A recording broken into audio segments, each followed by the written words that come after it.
마태복음 10장 1절부터 15절 말씀 같이 묵상합니다. 마태복음 10장은 마태가 이렇게 예수님의 가르침의 묶음을 5묶음으로 묶은 것 중에 두 번째 묶음이 됩니다. 제자들을 파송하시는 그런 내용의 말씀이지요. 제자들을 전도여행을 보냅니다. 선교를 보내지요. 파송을 하십니다. 거기에 관련된 많은 이야기들을 사실 마가복음이나 누가복음에 보면은 이렇게 한꺼번에 다 나오진 않아요. 여기저기 흩어져 있는 것들을 마태는 이렇게 다 하나에 모아서 이렇게 이렇게 내용으로 이렇게 정리를 해놓은 것을 우리가 알 수가 있는데요. 이제 산상수훈이 끝나고, 그죠? 5장에서 7장까지, 그리고 8장, 9장에서 예수님이 그 놀라운 능력을 행하시면서 특별히 이제 병 고치는 사역을 그렇게 하시지 않았습니까? 이제 그 직후에 특별히 또 우리가 어저께 봤던 예수님께서 그 갈릴리 지역의 그런 사역을 일단락 하시면서 무리를 보시고 불쌍히 여기시면서 그들을 목자 없는 양과 같이 그렇게 유리방황하는 것으로 이제 묘사하시면서 추수할 주인에게 추수할 일꾼을 보내달라 그렇게 기도하라 그러셨습니다. 그렇죠? 그것과 연결이 이렇게 되면서 오늘 그 기도의 응답으로 이제 12제자를 부르시는 그런 이야기로 시작을 합니다. 그래서 그 내용이 이제 굉장히 길지요. 10장 전체가 굉장히 깁니다. 이번 주일, 다음 주 월요일까지 이렇게 그 내용이 계속 연결이 되는데, 그것은 그 당시에 예수님이 12제자를 부르신 그 사람들을 향한 이야기도 되면서 또 동시에 점점 더 얘기가 이렇게 진행이 되는 것을 보면은 교회를 향한 이야기까지 다 포함이 됩니다. 그래서 결국은 우리를 향한 이야기까지도 포함이 되는 것을 볼 수가 있어요.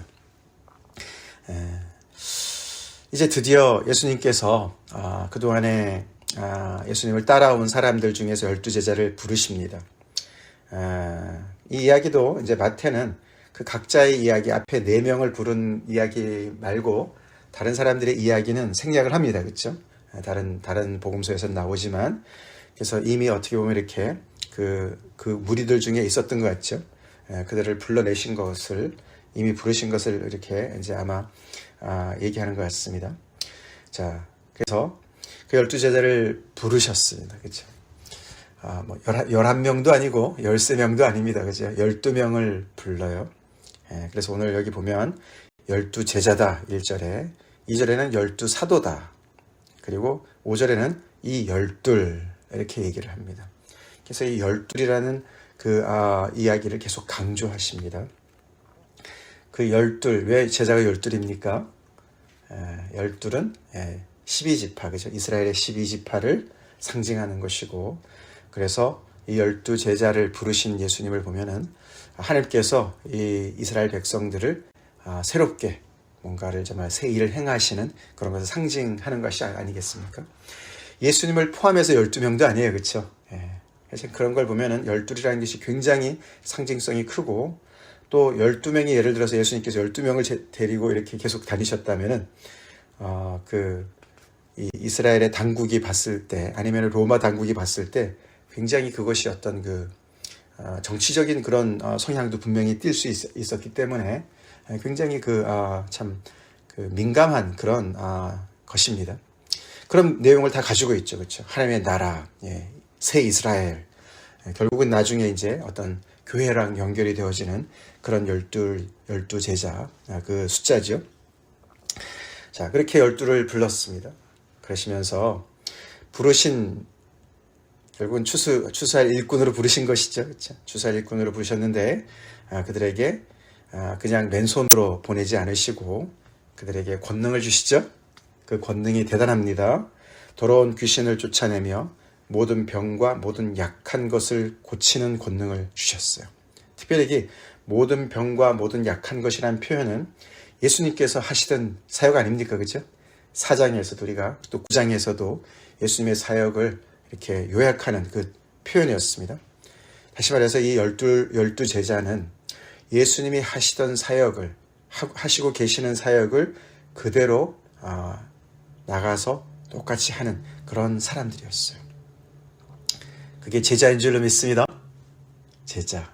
제자는 예수님의 가르침을 받는 사람임과 동시에 또 예수님의 그 가르치시고 행하시는 일들을 똑같이 행해야 되는 그런 책임을 가지고 있는 사람들이죠. 특별히 12제자가 그랬습니다. 근데 이 1절에 나오는 이 내용이 8절에 보시면 좀 더 자세하게 나옵니다. 그 권능을 주셨는데 여기 보면은 병든 자를 고치며 죽은 자를 살리며 예수님이 하셨죠. 나병 환자를 깨끗하게 하며 귀신을 쫓아내는 일을 하도록 권능을 주셨다. 예수님께서 권능을 베푸시는 일도 대단하신 일인데 또 그 권능을 제자들에게 이렇게 imparting 하는 거죠. 나눠주시는 거예요. 굉장하시죠, 그렇죠? 예수님이 나눠주세요. 예수님이 주시면은 받는 것입니다. 제자들은 받는 거예요. 예수님께서 주실 수 있으세요. 권능을 주실 수 있어요. 하나님께서 성령의 권능으로 예수님에게 주신 것처럼 그 똑같은 권능을, 성령의 능력을 제자들에게도 주신다는 것이죠.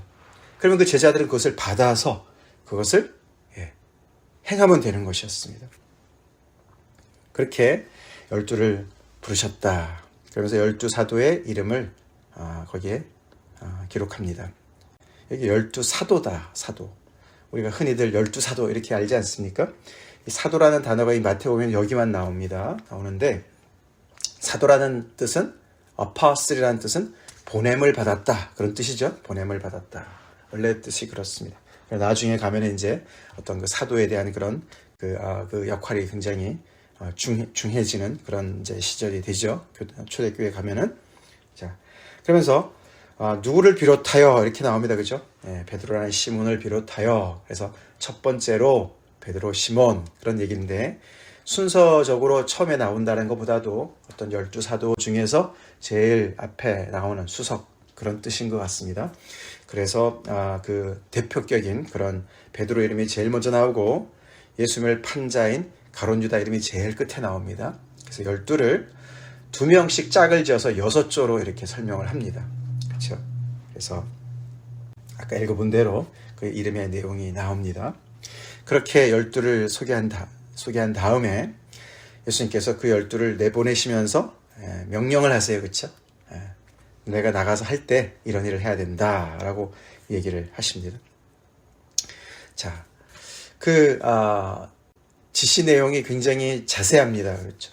자세합니다. 자, 첫 번째는 행선지를 말씀해 주세요.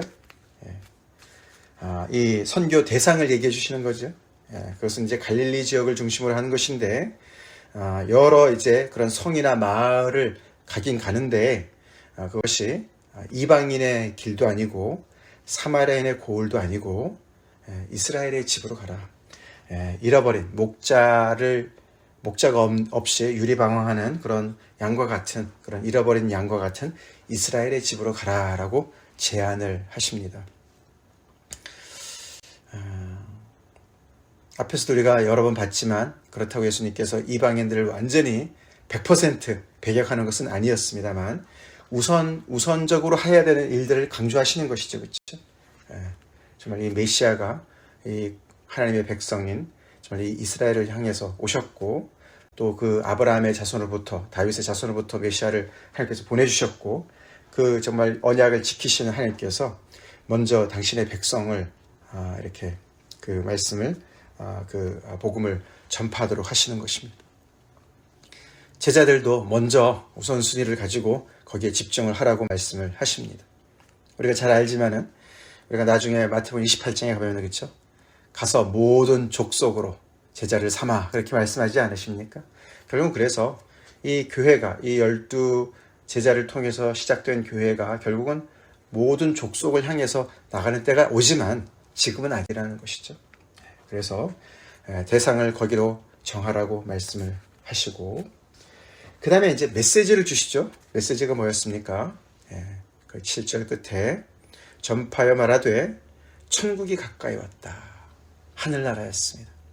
다시 말해서 기쁜 소식이죠. 복음입니다. 복음. 자, 너네가 그렇게 오랫동안 기다려왔던 하나님이 통치하시는 목자 없는 양과 같이 살았던 너희들에게 하나님께서 이제 목자로 임하셨다. 그렇게 선포하는 것이죠. 하나님의 통치가 임했다. 천국이 가까이 왔다. 그러니까 앞에 예수님의 말씀과 연결해 보면 회개라는 말도 들어갔겠죠. 그렇죠? 예, 천국이 가까이 왔다라는 그런 메시지를 전하라고 이야기했습니다. 제자들은 그냥 능력만 행하고 사람들의 필요만 채우는 것이 아니죠. 분명한 메시지를 가지고 있어야 됩니다. 그렇죠? 메시지가 있어야 돼요. 제자는 메시지가 있어야 됩니다. 선교가 그래서 두 가지가 항상 병행되어지죠. 뭡니까? 메시지와 또 그 대상자들의 필요를 채워주는, 그렇죠? 그런 두 가지가 항상 같이 갑니다. 사역이 같이 가죠. 메시지와 사역이 같이 갑니다. 같이 가야 합니다. 천국이 가까이 왔다. 사실 그 사역이라는 것은 이게 두 개가 나눠지는 것이 아니라 그 메시지에 걸맞는 현상이 나타나는 것이죠. 그렇죠? 그래서 천국이 가까이 온 그 증거로서 이렇게 제자들이 권능을 행하는 것이죠. 예수님께서 정말 그 말씀을 선포하시고 예수님께서 가시는 곳마다 천국이 임한 증거들로 이렇게 정말 나타나지 않았습니까? 어둠이 물러가고 귀신이 쫓겨나가고 병자가 고침을 받고 그런 놀라운 역사들이, 심지어는 죽음까지도 정말 힘을 잃고 다시 생명으로 돌아오는 이런 놀라운 것들이, 하나님의 통치가, 하나님의 나라가, 하늘나라가 임한, 하늘이 땅에 내려앉은 그런 그 정말 놀라운 그 결과물로 나타난 것처럼 그렇게 이제 예수님께서 이 제자들을 향해서 똑같이 말씀을 하시는 것이죠. 다시 말해서 권능을 받은 제자들이 가는 그곳이 결국은 천국이 임하는 곳으로 이렇게 예수님께서 그들을 보내시는 것입니다. 대단한 역사 아닙니까? 제자들, 글쎄요, 예수님을 지금 이때가 얼마 정도 따라다녔는지 모르겠어요. 그렇죠?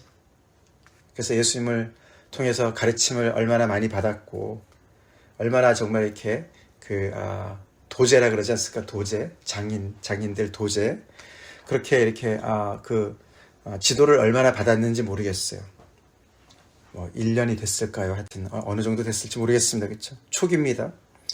그런데도 불구하고 이렇게 예수님께서 그들에게 온전한 복음을 맡기시고 또 권능을 주시고 그들을 어떻게 보면 작은 예수가 되어서 그 갈릴리 지역을 이렇게 흩어져서 이 하나님의 나라를 정말 전파하라고 이렇게 말씀을 하셨어요. 제자 훈련 중요합니다. 그렇죠? 근데 제자는 훈련만 해서는 안 되는 것 같습니다. 그렇죠? 파송을 받을 때가 있죠. 가야 될 때가 있습니다. 주님의 권능을 믿고 이렇게 들은 말씀을 가지고 또 나가야 되는 그런 때가 있다는 것이죠. 자, 그러시면서 구체적으로 이제 그들이 어떻게 이제 행동을 해야 되는데 행동 지침을 주십니다. 행동 지침. 그러면서 뭐라고 말씀하셨습니까? 8절 끝부분에 보면 너희가 거저받았으니 거저주라. 복음 가지고 너네 장사하지 말라는 것이죠. 그렇죠? 이익을 챙기는 이익의 수단으로 삼지 말라는 것이죠. 너네가 이렇게 모든 것을 하나님으로부터 나로부터 거저받았으니 그것을 가지고 이익을 챙기는 수단으로 쓰지 말아라. 다시 말해서 하나님의 나라가 장사하는 것이 아니다. 그렇죠? 돈을 사람들에게 뭔가를 얻기 위해서 그렇게 너네가 이런 은혜를 입은 사람들이 얼마나 고마워하겠습니까? 그렇죠? 그런 것을 이용해서 너네의 뱃속을 채우는 그런 일을 하지 말아라. 거저받았으니 거저주라. 선교의 가장 기본적인 정신인 줄로 믿습니다. 아멘? 그렇습니다. 우리가 받은 은혜를 나눌 때 그 은혜를 받는 대상들이 고마워하겠죠. 그렇지만 그것을 이용해서 자기의 배를 채우는 그런 정말 누를 보면서는 절대로 안 되죠. 받은 은혜를 우리 하나님으로부터 받은 은혜가 있다면 우리 거저 줍시다. 주변의 사람들한테 그 복을 흘려보내는 것이 바른 선교죠. 바로 정말 바른 예수님의 제자로서의 삶이죠. 자, 그러면서 그들이 지참하지 말아야 되는, 가지고 가지 말아야 될 것들을 말씀하세요. 자, 그러면 거저받았으니 거저주라고 말씀하셨는데, 그러면 이들이 그 여행 경비는 어떻게 됩니까? 걱정이 되니까 뭐 돈주머니를 넉넉히 두둑히 챙겨가야 됩니까? 걱정이 되니까 배낭에다가 이것저것 많이 집어넣고 가야 됩니까? 두 벌 옷이랑 신도 2개나 뭐 지팡이를 가지고 말이죠. 여러 가지 필요들을 미리미리 다 챙겨가지고 가져가야 됩니까? 아니라고 말씀하십니다. 그렇죠? 거저 주라고도 말씀하시고 그렇다고 너네가 필요한 것들을 미리 다 챙겨가지고 이고 지고 싸고 들고 가는 것이 아니다. 금이나 은이나 동을 너네가 전대에다 집어넣어가지고 필요를 미리 그렇게 가져가지 말고, 그런 것도 없지만, 가져갈 것도 없겠지만, 그러면서 그때 굉장히 하나님만을, 공급해 주신 하나님만을 신뢰하고, 그렇죠? 필요를 채워주신 하나님을 신뢰하고, 그리고 정말 아주 최소한만을 가지고 다른 거에 그렇게 이렇게 관심을 분산시키지 말고, 그리고 그 당시에 가난한 사람들의 그런 모습과 같이 그렇게 가난한 자들의 그런 수준에 맞춰서, 그렇죠? 이게 그래서 2벌 옷이나 신이나 지팡이를 가지지 말라는 그런 것이거든요. 그래서 하나님만을 의지하고 그렇게 너네 필요 때문에 거기에 묶여서 그렇게 하지 말고 나가라고 말씀을 하십니다. 어떻게 보면 정말 호롤단신, 그렇죠? 정말 필요한 하나님께서 그때그때 공급해 주실 것이고, 또 사람들을 통해서 공급해 주실 거니까 하나님을 신뢰하고 나가라고, 오직 이 복음의 전파와 하나님의 일을, 사역을 감당하는 데 관심을 온전히 두라고 말씀을 하십니다. 자, 그러면서 또 이제 조금 더 구체적으로, 그렇죠? 어느 성이나 마을에 들어갔을 때 너네가 먼저 합당한 자를 찾아내라. 합당한 자를 찾아내라. 그래서 거기에 머무를 수 있는 그런 그 사람의 집을 찾아내라. 그래서 거기서 거해라. 그 집에서 거해라. 합당한 자는 그 기준이 뭐겠습니까? 내 마음에 드는 사람이 아니죠, 그렇죠? 집이 좋고 먹을 게 많고 잘 대해주고 뭐 이런 기준으로 찾는 게 아닙니다, 그렇죠? 2가지입니다. 우리 14절에 나오죠. 합당한 자라는 것은 너희를 영접하고 또 너의 메시지를 영접하는 그 사람이라는 것이죠, 그렇죠? 그래서 너희를 받아들이고 너의 메시지를 받아들여요. 결국은 메시지를 받아들이는 사람이 그들을 받아들이겠죠, 그렇죠? 그 사람들이 합당한 자들이죠. 어디를 가든지 그런 사람들이 있으면 거기에서 머물면서 뭐 반찬 투정하지 말고 이것저것 투정하면서 좋은 도로 자꾸만 옮겨다니고 그러지 말고 거기에서 머물면서 그 지역의 사역을 감당하라고 이야기를 하고 있습니다. 자, 그러면서 이 제자들한테 어떤 능력을 주십니까? 평안을 비는 능력을 주세요. 그렇죠? 권능을 주시고 평안을 비는 능력을 주십니다. 그것이 천국이 임한 또 다른 2번째 놀라운 역사죠. 이 제자를 통해서 권능을 주셔서 이런 병들 다 고치시고, 그렇죠? 이 천국의 모든 그런 그 정말 이 땅에 임한 능력이 나타날 때 그런 온전한 복구가 일어납니다. 그렇죠? 회복이 일어납니다. 그렇기 때문에 그 다음에 오는 것이 평안이죠. 그렇죠? 샬롬입니다. 하나님의 평안. 이 평안이라는 것은 이 이스라엘 백성들이 평안이라는 단어를 이렇게 딱 들었을 때 떠오르는 그런 그 픽처가 있어요. 하나님께서 주신 그 약속이 있다고요. 메시아를 보내셔서 하나님의 나라가 도래했을 때 이런 너희들한테 이런 놀라운 그런 정말 그 샬롬이 임할 것이다. 우리가 평안 그러면 어떤 그림이 떠오릅니까? 뭐 비둘기, 그렇죠? 전쟁이 없는 이런 거. 그런 건 굉장히, 전쟁이 없는 건 맞죠. 그렇지만 그런 건 굉장히 어떻게 보면은 어떤 미니멈이죠.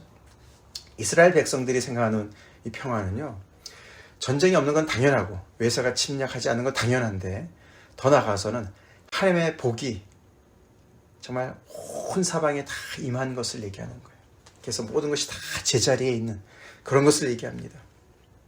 하나님의 통치가 이루어져서 정말 태평성대라고 얘기하는 거 있잖아요. 그죠? 그런 태평성대가 온 것을 이야기합니다. 동물도 다 정말 너무너무 튼튼하게 잘 자라고 가족들도 다 안전하고 풍년이 오고 뭐 이런 걸 다 포함하는 것을 얘기하는 거예요. 그 중에 우리가 특별히 이사야서 11장에 그 정말 이 하나님께서 이 이스라엘 백성들을 이스라엘 백성들에게 메시아를 보냈을 때 보낸 다음에 어떤 그런 때가 올 것이다 라고 말씀하신 그 그림이 나오는데 특별히 6절부터 9절까지 말씀입니다. 제가 읽어드리겠습니다. 그때에 이리가 어린 양과 함께 살며 표범이 어린 염소와 함께 누우며 송아지와 어린 사자와 살찐 짐승이 함께 있어 어린아이에게 끌리며 암소와 곰이 함께 먹으며 그것들의 새끼가 함께 엎드리며 사자가 소처럼 풀을 먹을 것이며 젖 먹는 아이가 독사의 구멍에서 장난하며 젖된 어린아이가 독사의 굴에 손을 넣을 것이라. 굉장한 그림 아닙니까? 그렇죠? 완전히 이 사회 질서가 이 인간의 세계와 동물의 세계까지도 포함한 어떤 그런 질서가 완전히 새로운 질서가 잡히는 걸 얘기하는 것이죠. 그렇죠? 그 안에 화목이 있습니다. 화평이 있습니다. 그렇죠? 하모니가 있습니다. 커뮤니티가 있습니다. 그래서 내 거룩한 산 모든 곳에 해됨도 없고 상함도 없을 것이니 해됨도 없고 상함도 없고 이는 물이 바다를 덮은 같이 여호와를 아는 지식이 세상에 충만할 것임이라. 하나님의 통치가 온전히 임했을 때 하나님을 아는 여호와를 아는 지식이 온 세상에 충만할 때 물이 바다를 덮은 같이 이렇게 충만할 때 오는 그 평화의 모습이 이런 거예요. 이스라엘 백성들이 이런 걸 생각합니다. 샬롬 그럴 때 그런 걸 생각하는 거예요. 모든 것을 다 포함하는 그런 것을 얘기합니다. 그런 평안을 그 합당한 자의 가족에게 그들을 향해서 빌으라고 얘기를 하는 거예요. 놀라운 축복입니다. 그렇죠? 놀라운 축복이에요. 예수님께서 제자들에게 권능을 주셨을 때 제자들이 권능을 베풀었을 줄로 믿습니다. 똑같이 제자들이 이런 평안을 빌었을 때 그 평안이 그 가정에 임할 줄로 믿습니다. 그것이 제자들에게 주신 권능이에요. 또 다른 권능입니다. 우리가 지금까지도 봤지만 사람들에게 죄사함의 권능을 주신 하나님이시죠? 제자들에게 그런 권능을 주셨습니다. 우리에게도 이런 평안을 비는 권능을 주신 줄로 믿습니다. 우리에게 기도의 능력을 주신 하나님. 우리 어저께 우리 유스 바이블 스터디에서 요한복음 14장 뒷부분에 너희가 내 이름으로 구하면 내가 시행하리라. 그 말씀 우리가 배웠어요. 예수님께서 떠나시면서 그렇죠? 제자들에게 기도의 권능을 주세요. 내 이름으로.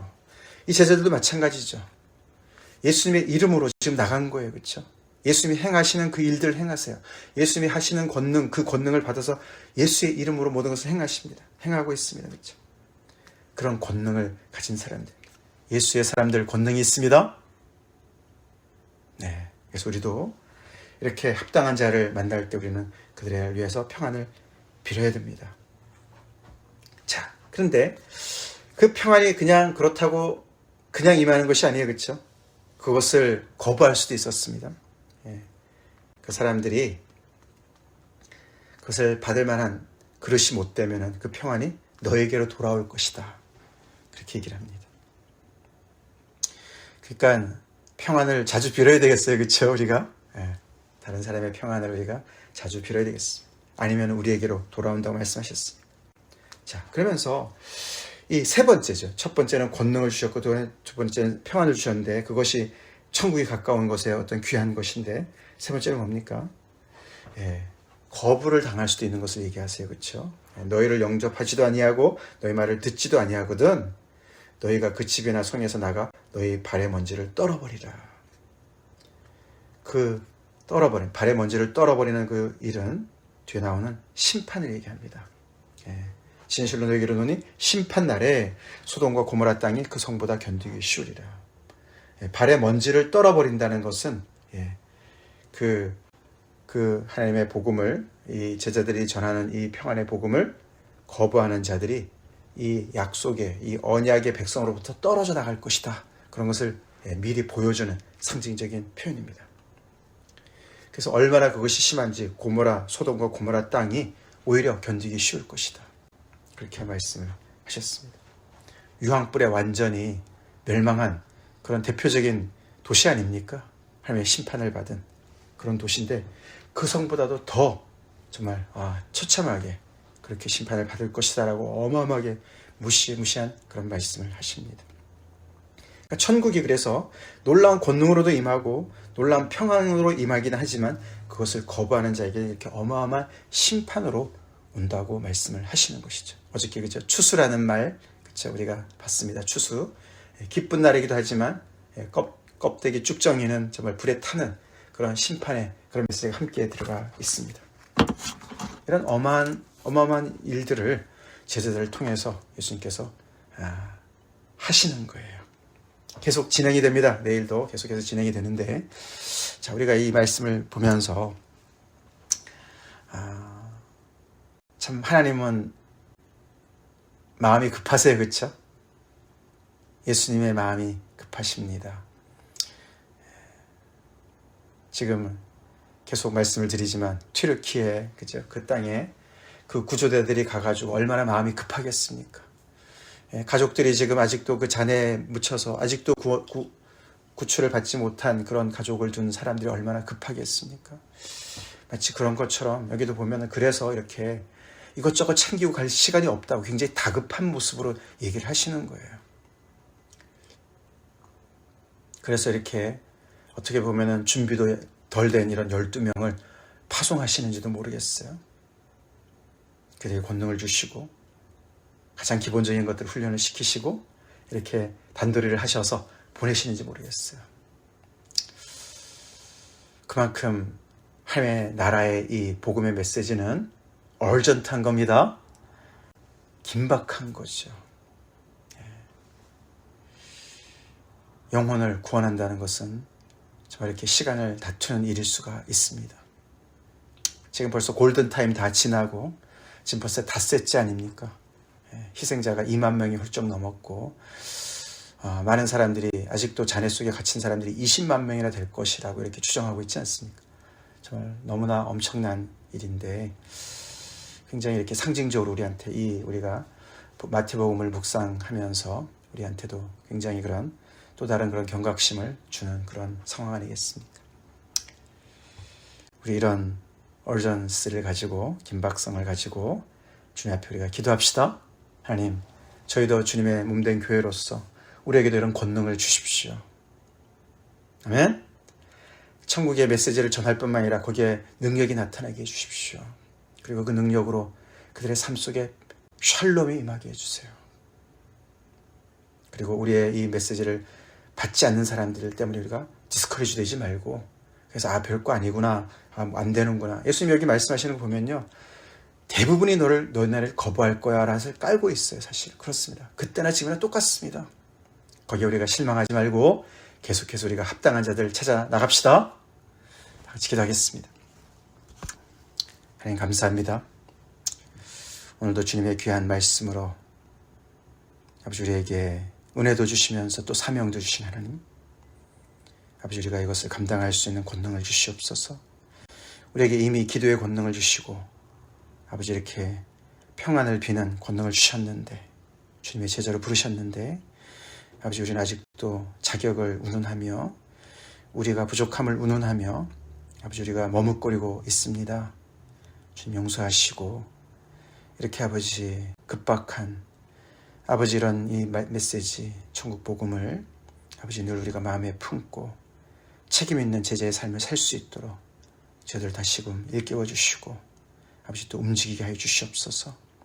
주의 말씀을 가지고 복음을 가지고 주변을 살피며 아버지 필요한 자들에게 거저받았으니 거저주는 그런 귀한 아버지 주님의 제자로서 아버지 살아가게 주님 인도해 주시옵소서. 그런 교회가 되게 하여 주시옵소서. 예수님 이름 받들어 간절히 기도 올려옵나이다. 아멘.